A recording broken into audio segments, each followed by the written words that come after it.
JEE results చూసి tension పడుతున్నారా? కంగారు వద్దు. మన నిట్ తాడేపల్లిగూడెంలో హోమ్ స్టేట్ కోటా మీకోసమే ఉంది. తక్కువ ర్యాంక్ వచ్చిన సీటు ఎలా సాధ్యమో తెలియాలా?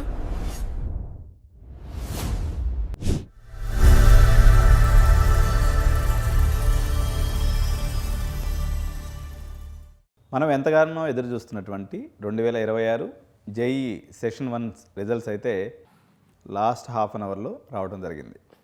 అయితే ఇప్పుడు మీరు పర్సంటైల్ చూసి కంగారు పడుతున్నారా?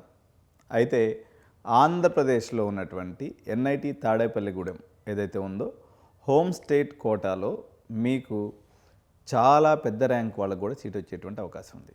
సో ఎన్ఐటి తాడేపల్లిగూడెం యొక్క కట్ ఆఫ్స్ మరియు ఇప్పుడున్నటువంటి సినారియోని ఈ వీడియోలో మనం విశ్లేషిద్దాం.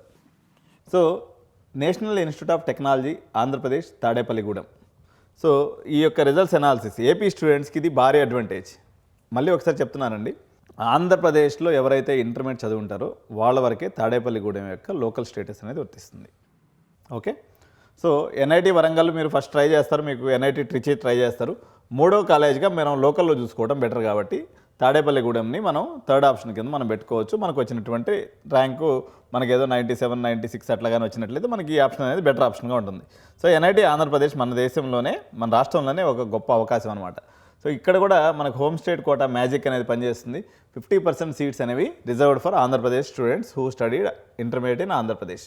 సో కంప్యూటర్ సైన్స్ కట్ ఆఫ్లు కానీ తీసుకున్నట్లయితే అదర్ స్టేట్ వాళ్ళకి 18,000, హోమ్ స్టేట్ వాళ్ళకి 22,000 వరకు ఉంటుంది. ఇంకా పెరుగుతుంది కూడా. ఓకే, ఎక్కువ ర్యాంక్ వచ్చినా కూడా సీట్ గ్యారెంటీగా వస్తుంది. సో 30,000 వాళ్ళు కూడా పెట్టుకోండి. సో దీంట్లో ఈసారి కొత్త బ్రాంచెస్ కూడా వస్తున్నాయని అంటున్నారు. దాని ప్రకారంగా ఏం మార్పులు జరుగుతాయని చూద్దాం. వేరే ఈసీఈ తీసుకున్నట్లయితే 30-35,000 ర్యాంక్ వచ్చినా కూడా హోమ్ స్టేట్ కోటాలో మీకు ఈజీగా సీట్ అనేది దొరికిపోద్ది అనమాట. సో సివిల్ మెకానికల్ అయితే 60,000 టు లాస్ట్ కౌన్సిలింగ్ పోయేసరికి 1,00,000 కూడా దొరుకుతుందనే ఒక అంచనా ఉంది. కాబట్టి ఏదో ప్రైవేట్ కాలేజీలకు పోయి చేసుకునే పంచాయతీ లేకుండా మీకు ఎన్ఐటి బ్రాండ్ అనేది ఎప్పటికీ వాల్యుబుల్ బ్రాండ్. బ్రాంచ్ అనేది ఇంపార్టెంట్ కాదు. మంచి కాలేజీలో చదువుకుంటే ఎక్కడ పోయినా మీరు ఏఎంఎల్ చదువుకోవాల్సిందే.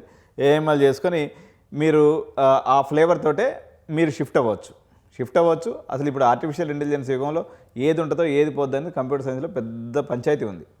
సో మీరు మెకానికల్, సివిల్, ఇంకా మెటలర్జీ, మెటీరియల్ సైన్స్ లాంటి బ్రాంచెస్ని కూడా మీరు వదిలిపెట్టకుండా మన లోకల్లో కానీ తీసుకున్నట్లయితే మీకు రిజర్వేషన్ కానీ ఉంటే మీకు ఇంకా పెద్ద ర్యాంక్ కూడా సీట్ వచ్చేటువంటి అవకాశం ఉంది. కరెక్ట్గా మాకు సీట్ వస్తుందా లేదా ఎట్లా తెలుసుకోవాలి? ఎడ్యు9 కాలేజ్ ప్రిడిక్టర్కి వెళ్ళండి. సో మీ ర్యాంక్ ఇన్పుట్ ఇచ్చి మీరు హోమ్ స్టేట్ కోటా అని కానీ ఎంటర్ చేస్తే, మీ ర్యాంక్ ఎంటర్ చేస్తే, సో దాని ప్రకారంగా మీకు కాలేజ్ ప్రిడిక్టర్ అనేది మీకు పనిచేస్తుంది. సో మీ ఫోన్లోనే మీకు ఉన్నటువంటి సేఫ్ ర్యాంక్ ఎంత అనేది కూడా ఇప్పటికిప్పుడే తెలుసుకోవచ్చు. ప్రశాంతంగా మనం ఉండొచ్చు. కౌన్సిలింగ్లో ఛాయిస్ ఫిల్లింగ్ అనేది చాలా ముఖ్యం అండి. అందుకని మీరు ఛాయిస్ ఫిల్లింగ్ వెళ్ళబోయే ముందు ఈ కాలేజ్ ప్రెడిక్టర్ని యూజ్ చేసుకొని మీరు ఒక లిస్ట్ని చేతిలో పట్టుకొని ముందుకెళ్ళడం అనేది అత్యంత ఇంపార్టెంట్ అయినటువంటి విషయం. సో ఎడ్యు9 పర్సంటైల్ టు మార్క్స్ ప్రెడిక్టర్ ఇచ్చింది. అదేవిధంగా మీకు కాలేజ్ ప్రెడిక్టర్ కూడా మన దాంట్లో అందుబాటులో ఉంది. Easy format, authentic and 100%.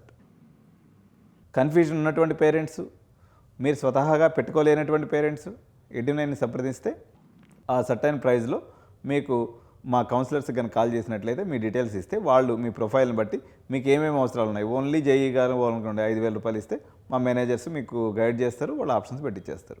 లేదు పర్సనలైజ్డ్ టైలర్గా కౌన్సిలింగ్ కావాలి, సైకోమెట్రిక్ అనాలిసిస్ కావాలి, అట్లేదని అనుకుంటే ఇంకో 5,000 ఎక్స్ట్రా పెట్టుకుంటే మీకు అట్లాంటి ఆప్షన్ కూడా మీకు అందుబాటులో ఉంటుంది అనమాట. సో ఎడ్యు9 మీ సర్వీస్లో ఎప్పుడు ముందుంటుంది.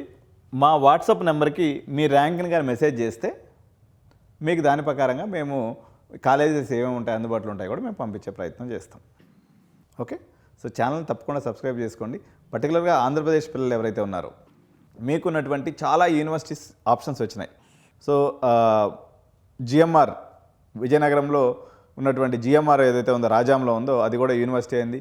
సో అదేవిధంగా గాయత్రి విద్యా పరిషత్ కూడా యూనివర్సిటీ కాబోతూ ఉంది. అనేక కొత్త యూనివర్సిటీస్ రాబోతూ ఉన్నాయి. కాబట్టి ఎక్కడికక్కడ మీకు ఇన్ఫర్మేషన్ మిస్సింగ్ లేకుండా, ల్యాగింగ్ లేకుండా, అంతేకాకుండా ఆంధ్ర యూనివర్సిటీకి సంబంధించినటువంటి అనేక రకాలైనటువంటి అప్డేట్స్ ఎడ్యు9 ఎప్పటికప్పుడు నిరంతరాయంగా మీకు అందిస్తూ ఉంటుంది. సో ఆంధ్రప్రదేశ్ విద్యార్థులారా, తల్లిదండ్రులారా, ఈ వీడియోని మీ మిత్రులందరూ కూడా షేర్ చేయండి. తప్పకుండా లైక్ చేయండి, సబ్స్క్రైబ్ చేయండి, బెల్ బటన్ నొక్కడం మాత్రం అస్సలు మర్చిపోవద్దు. జై హింద్, థ్యాంక్ యూ.